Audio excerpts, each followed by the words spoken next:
Hi, welcome to episode 6 of My Life in Boxes. I'm going to start today with these two boxes that were stored under my bed. This box here has been through a lot of moves, and the reason why I chose to pull out these boxes today is because I was looking for material. People are making masks, and I thought I could get rid of some of this material by donating it to those who are making the masks. So I'm going to open up these boxes here to see what I have inside. These are so dusty. This box has patterns, sewing patterns. And I don't sew anymore. I don't make my own clothes anymore. I did make this dress. I remember this dress.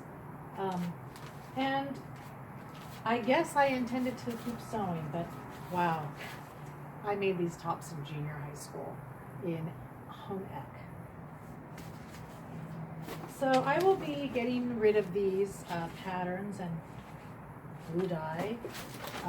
These are patterns without envelopes, and I will either put them in the recycling or take them to Goodwill. There's a mini sewing machine in the box. I don't believe I've ever used it, and I think this is what looks like a bedazzling machine. Who knows? Here we have material. So I have to figure out if it's 100% cotton, because for the masks they said they need 100% cotton. I have a feeling there might be some polyester cotton here. Anyway, these were intended to be curtains in my kitchen in a home that I no longer own. So I will definitely donate this material. Velcro. How interesting. I was going to make a tablecloth or something, because I also have this material, which was probably going to be curtains. Maybe I was going to make a shirt. See, I don't even remember, but I have material brand new. This actually feels like this might be 100% cotton. That one, I'm not so sure. And I have more material.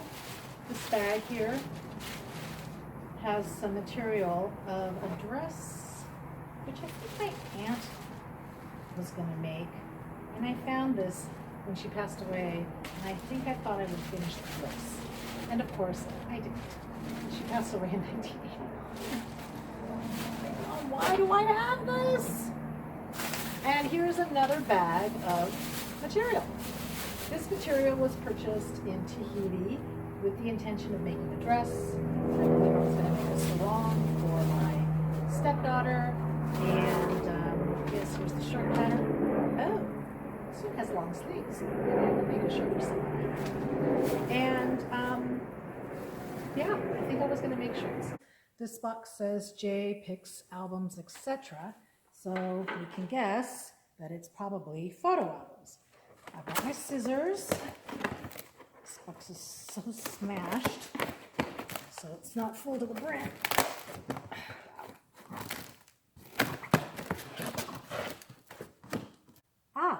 Black History playing card deck. I found the instructions for this playing deck. I will give this, put this in my curriculum materials. So this brings back some really great memories. These are flashcards and games that I created when I was teaching ESL.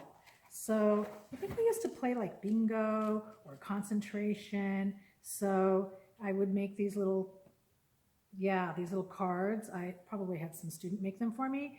So desert, hello, basin, Presidio.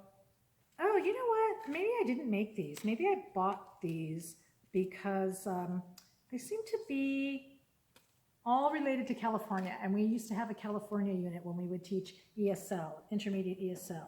So maybe I will put those in the curriculum box just in case. But I have a feeling that I had someone make these. I'm not sure. It's the vocabulary cards. These for sure I made, or I had students made. And look I'm such a recycler. They're on the back of the book cards that we used to have the kids fill out when they got their textbooks. So I would have them cut out items from the the advertisements that we would get every week in the mail, which we still get, and they're kind of annoying, but anyway, and then I would label them. And of course, this would be probably in the unit of nutrition when we were learning about nutrition.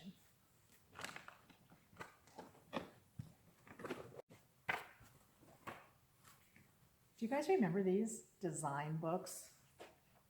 Look, they're not even used. Boy, I bet you people would really like these right now. I will donate these. I have a bunch of them. Okay, so, I said that I would find Lee Wilson in my box, and I did. This is the program that I got when I went to see A Chorus Line, which I have seen probably 16 times.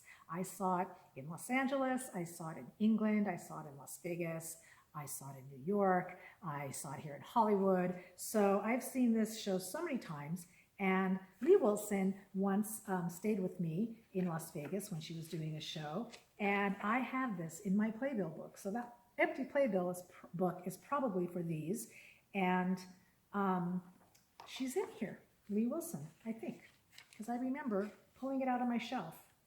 Lee Wilson, right there. I knew I would find her in here.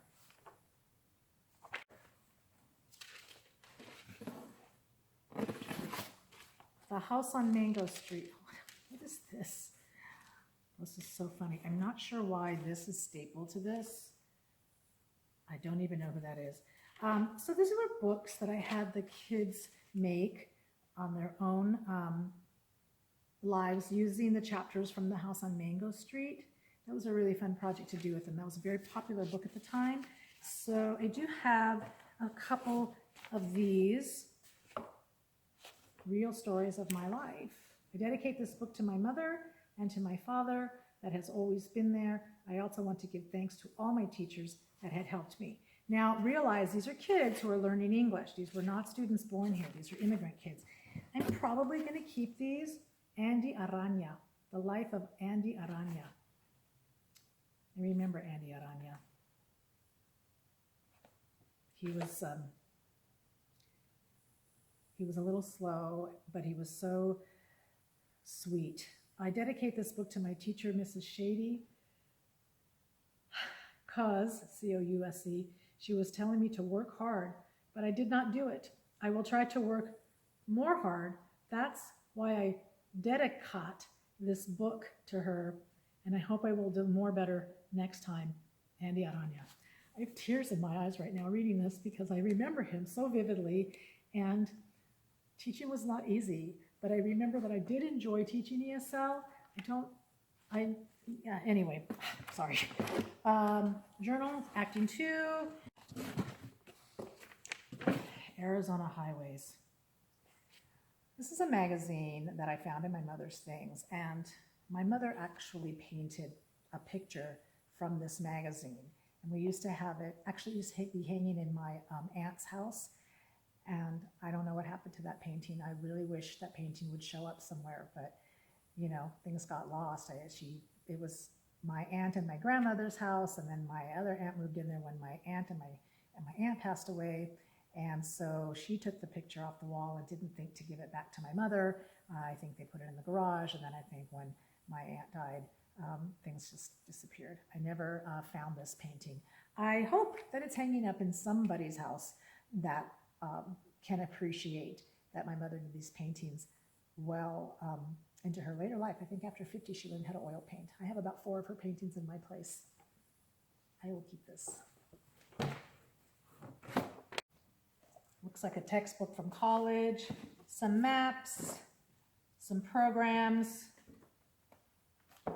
and wow, don't know what these are. Vintage arithmetic books, grade 1. These belong to my mother. I'm sure I kept them because of that, but I have a feeling that this entire box is going to be donated. And I think that will bring us to the conclusion of episode 6 of My Life in Boxes. I have an empty box here. I put the box of patterns over there for Goodwill. I put the box of books. Yes, the majority of those books are going to be donated. And in this box, what I have kept are the postcards, which I mentioned before. I have a space for them in my place. I have my childhood journal.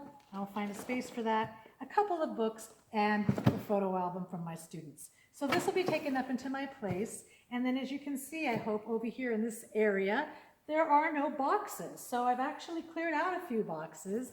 It doesn't look like I threw much away today. This is the only thing that's going in the trash today. But that's my life in boxes. I know why I have this stuff, and I know what I'm keeping, and I know what I'm donating. Thank you so much for watching. I'm Jonay Shady.